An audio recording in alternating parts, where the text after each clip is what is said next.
Hello, friends, and welcome to Jewels of Truth. My name is Daniel Fontenot. I want to say also that, I present and read a lot of things about the Catholic Church and the papacy. For those of you who are new to this channel or have watched this channel before, if you don't know, I have said it before on this channel, and I will say it again. I was raised a Roman Catholic. I was raised a Catholic. I came out of the Church of Rome almost 43 years ago, and I do have a burden for the souls of Roman Catholics. And my presentations are not because I hate Catholics, but because I hate the teachings of the Catholic Church. I hate what the Catholic Church and the papacy have done, and I know that the papacy has for centuries been deceiving the world, and I am determined that I'm in my own sphere, I am going to expose the papacy. And like the Bible says, speak whether they will hear or whether they will forbear. That is my intention. If you want to reject even the things that I read from the writings of Roman Catholics or the scriptures, that's up to you. But I will continue to warn as much as I possibly can, as much as is in my power. Today, I want to read from a book entitled The Priest, the Woman, and the Confessional by Charles Chineke.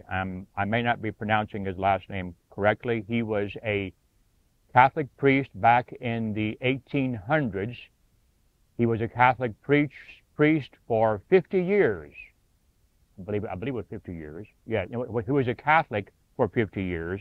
He was a Catholic priest, I believe, for 25 years.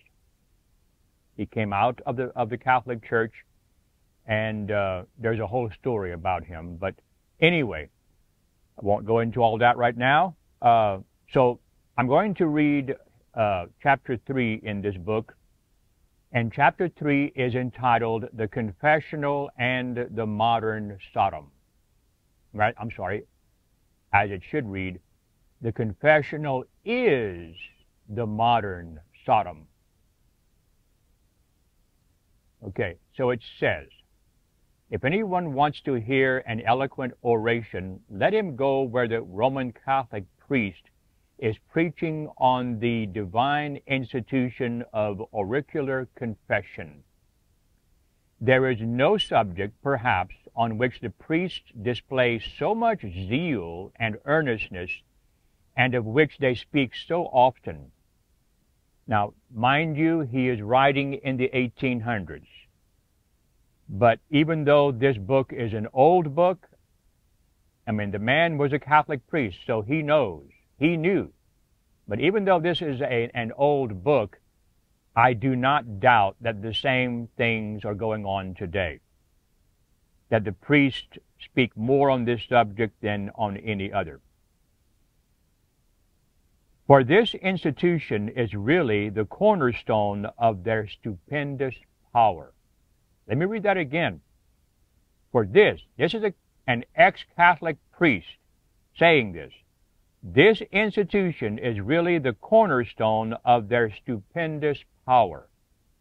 It is the secret of their irresistible influence.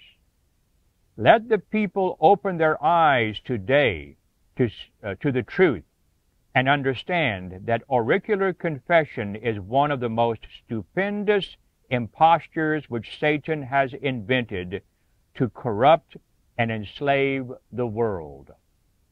Let the people desert the confessional box today, and tomorrow Romanism will fall into the dust. The priests understand this very well.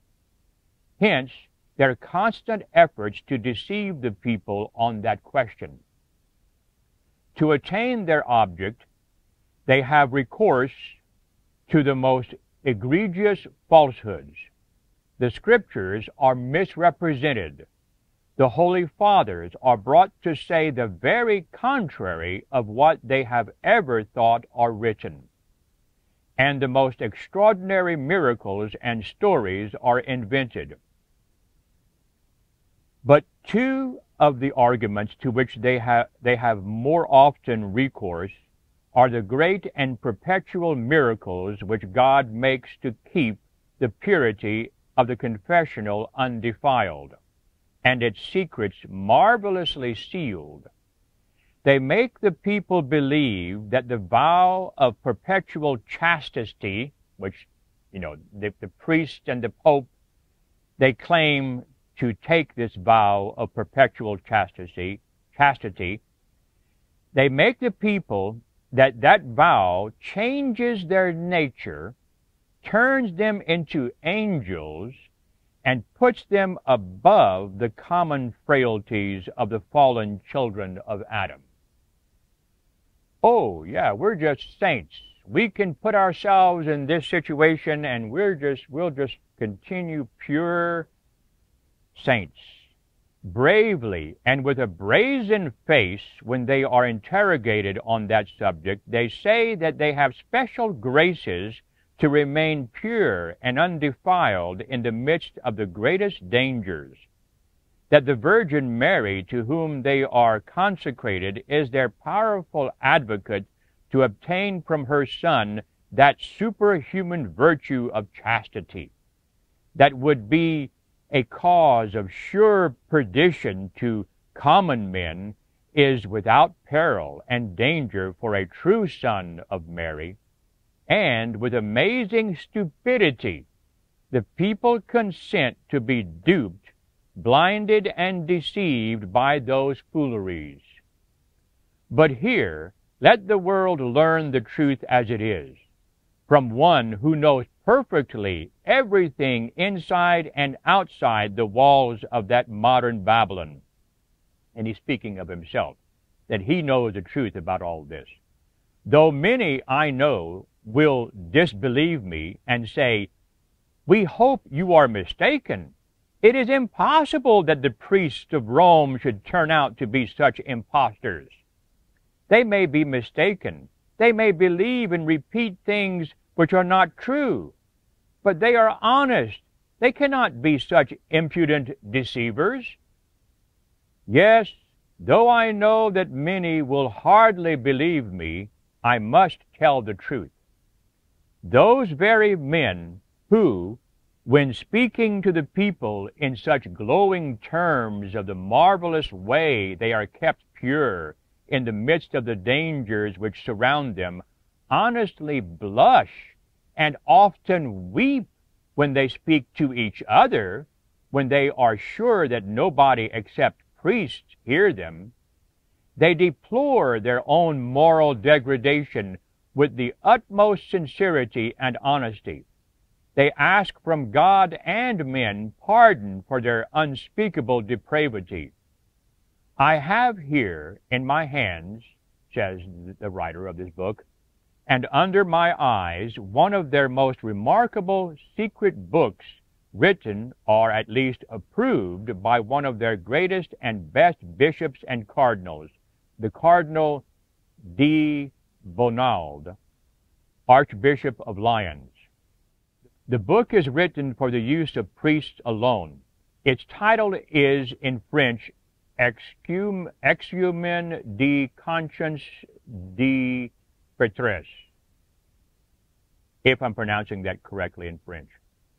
At page 34, we read, "Have I left certain persons to make the declarations of their sins in such a way that the imagination, once taken and impressed by pictures and representations, could be dragged into a long course of temptations and grievous sins? The priests do not pay sufficient attention to the continual temptations caused by the hearing of confessions. The soul is gradually enfeebled in such a way that at the end the virtue of chastity is forever lost." Here is the address of a priest to other priests when he suspects that nobody but his co-sinner brethren hear him. Here is the honest language of truth. In the presence of God, those priests acknowledge that they have not a sufficient fear of those constant, what a word, what an acknowledgement, constant temptations, and they honestly confess that these temptations come from the hearing of the confessions of so many scandalous sins. Here the priests honestly acknowledge that those constant temptations at the end destroy forever in them the holy virtue of purity.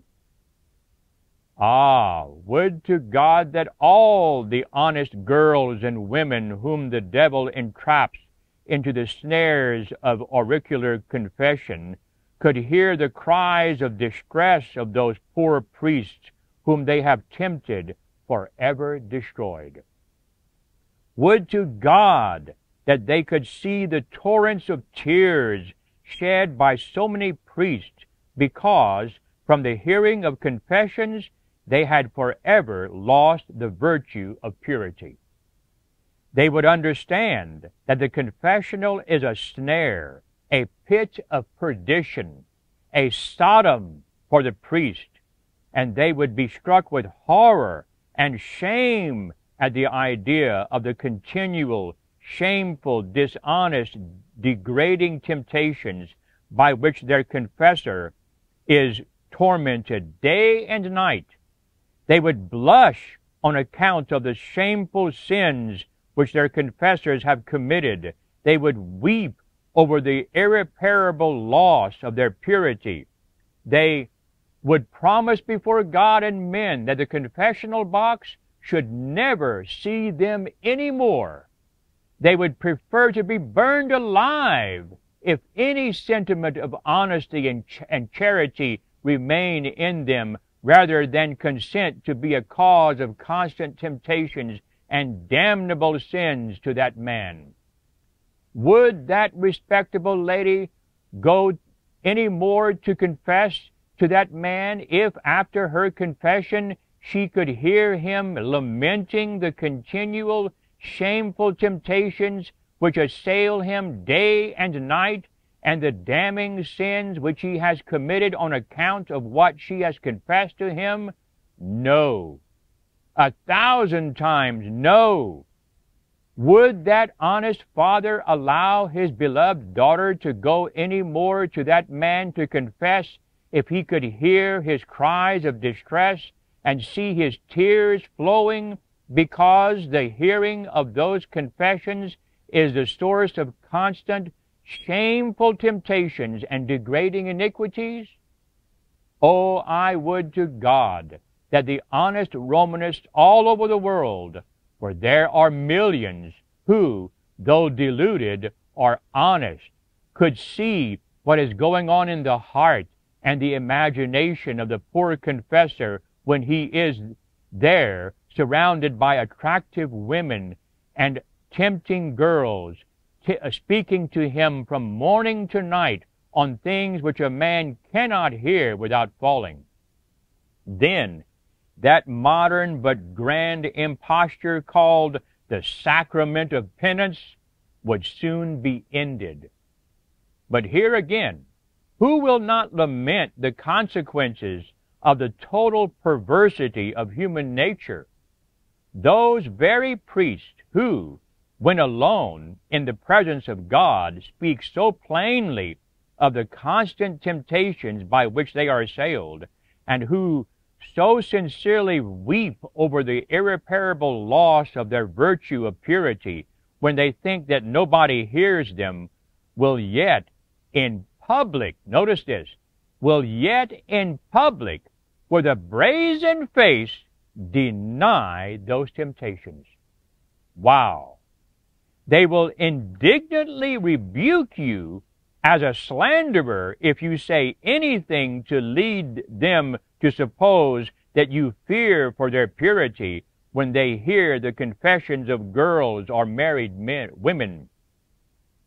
There is not a single one of the Catholic authors who have written on that subject for the priest who has not deplored their innumerable and degrading sins against purity on account of the auricular confession. But those very men will be the first to try to prove the very contrary when they write books for the people. I have no words to tell what was my surprise when for the first time I saw that this strange duplicity seemed to be one of the fundamental stones of my church. It was not very long after my ordination, this ex-priest says, when a priest came to me to confess the most deplorable things. He honestly told me that there was not a single one of the girls or married women whom he had confessed who had not been a secret cause of the most shameful sins in thought, desires, or actions.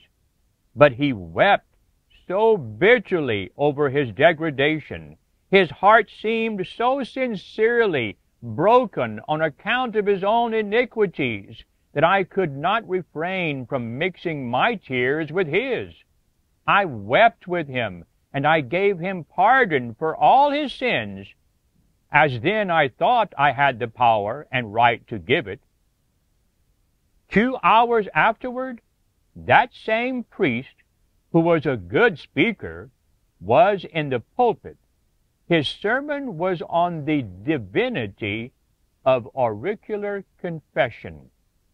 And to prove that it was an institution coming directly from Christ, he said that the Son of God was performing a constant miracle to strengthen his priests and prevent them from falling into sins on account of what they might have heard in the confessional.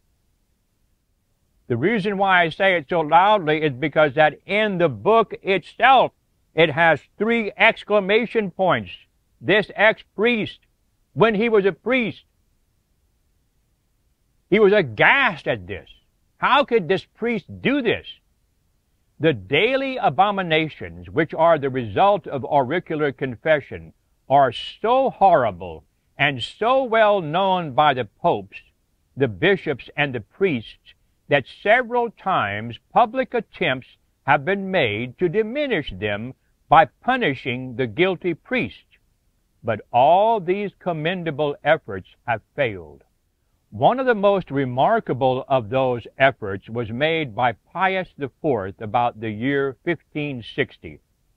A bull was published by him by which all the girls and married women who had been seduced into sins by their confessors were ordered to denounce them. And a certain number of high church officers of the Holy Inquisition were authorized to take the depositions of the fallen penitents. The thing was at first tried at Seville, one of the principal cities of Spain.